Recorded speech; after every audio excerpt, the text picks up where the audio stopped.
শাহরুখ খানের থেকেও বেস্ট আমাদের সাকিব খান। আমাদের সাকিব খানের চেয়ে বেস্ট কেউ হতে পারে না। আয় চিল্লো মালদে, আয় চিল্লো মালদে। তা তো অবশ্যই, এই লোকটা কে না সামলাতে পারবে ভাইয়া বলেন। ওনার সাথে দেখার, ওনার এত বড় একটা সিনেমা, এটা তো সবারই ইচ্ছা। তো আমারও সেটা ব্যতিক্রম না। অবশ্যই এই সিনেমাটা আপনারা যারা দেখেছেন বা দেখেন নাই, আজকে দেখলে বুঝতে পারবেন ওনাকে আর কোনোভাবেই বাংলাদেশের পরিধিতে শুধু মানাচ্ছে না। ওনার যা লুক, যা ওনার স্টাইল, যা আদা, এটা মানে বলিউড হলিউডকে সঙ্গে টেক্কা দেওয়ার মতো এখন হয়ে গেছে। আপনারা নিজেরা দেখলেও বুঝতে পারবেন। আমি নিজেই তো ওনার নতুনভাবে প্রেমে পড়ে গেছি। ওনাকে একভাবে দেখে বড় হয়েছি ছোটকাল থেকে। এখন ওনাকে তুফানের পর থেকে, প্রিয়তমার পর থেকে দেখে আমি নতুনভাবে ওনার প্রেমে পড়ে গেছি। টিনেজ মেয়েরা তো প্রেমে পড়বেই। অবশ্যই ওনার বয়স কমছে। ওনাকে দেখে মনে হচ্ছে উনি 30s-এ আছে। ওনাকে দেখে মানে কোনোভাবেই মনে হচ্ছে না যে ডে বাই ডে ওনার বয়স বাড়ছে। মনে হচ্ছে ডে বাই ডে ওনার বয়স কমেই যাচ্ছে। আরও অবশ্যই ওনার লুক বলিউড ছাড়িয়ে যাচ্ছে। ওনার মতো সুন্দর হ্যান্ডসাম হিরো আমাদের দেশে এর আগে কখনো ছিল বলতে আমি জানি না। আমার জেনারেশন থেকে আমি দেখেছি ওনার যা লুক, যা স্টাইল, যা আদা, মানে পুরো বলিউডকে টক্কর দেওয়ার মতো। বাংলাদেশে ওনাকে আর মানাচ্ছে না। লুকটা তো ভালো লেগেছে সবচেয়ে বেশি। তুফান থেকে ওনার লুক আমার অনেক বেশি ভালো লাগা শুরু করেছে। বরবাদে তো জাস্ট আউটস্ট্যান্ডিং, এটা বলার মতো আর কিছু নেই। আর ওনার একটা যে ডায়লগ পুরা বাংলাদেশ কাঁপিয়ে দিচ্ছে, এই জিল্লো মালদে, এর চেয়ে ভালো ডায়লগ তো আর দেখছি না। ছবিটা তো সবার এক্সপেকটেশনের বাইরে চলছে।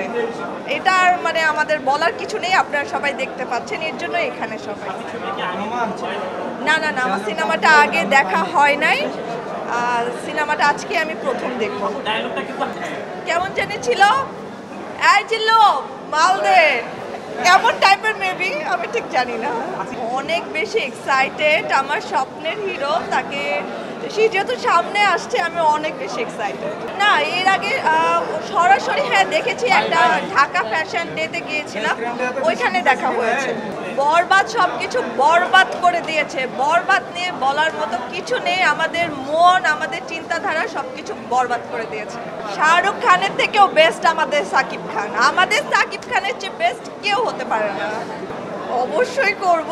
এটা এই প্রশ্ন করাই উচিত না। কারণ কে না কাজ করতে চাইবে বলেন? সবাই। আমিও কাজ করব, অবশ্যই করব। কেন করব না? উনি সুপারস্টার, মেগা স্টার। ওনার সাথে স্ক্রিন শেয়ার করা, সেটা যদি একটা সিনের জন্য হয়, অনেক অনেক স্পেশাল। স্বপ্নের নায়ক বলে কথা। আমার স্বপ্নের নায়ক হচ্ছে গিয়ে অবশ্যই সাকিব খান, আর কেউ না।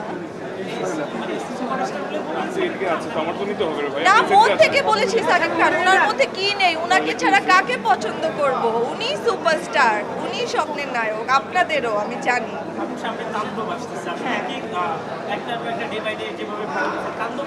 মাই গড, তাণ্ডবের যখন হচ্ছে কি পোস্টারটা আমার সামনে আসে, জাস্ট স্ক্রল করছিলাম আমি ফেসবুক, আমি ভেবেছি এটা কোনো সালমান খানের ছবি। তাকে পুরা সালমান খানের চেয়েও অনেক বেটার লাগছে। আমি এক ঝলকে মনে করেছি এটা সালমান খান। আমি জাস্ট অবাক হয়ে গেছি। সাকিব খানকে নিয়ে বলার মতো অ্যাকচুয়ালি কিছুই আর আমার কাছে নেই। ওনাকে সবাই অনেক পছন্দ করে, আমিও অনেক পছন্দ করি। উনি আমাদের দেশের সুপারস্টার।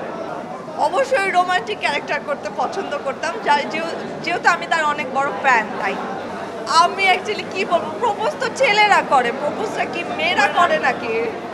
সাকিব খানকে আমি এটাই বলবো যে আপনাকে আমি অনেক পছন্দ করি, আমি আপনার অনেক বড় ডাইহার্ট ফ্যান। এর চেয়ে বলার মতো আমি মনে হয় না আমার মুখে কিছু আসবে, কারণ সে যেহেতু আমার স্বপ্নের হিরো।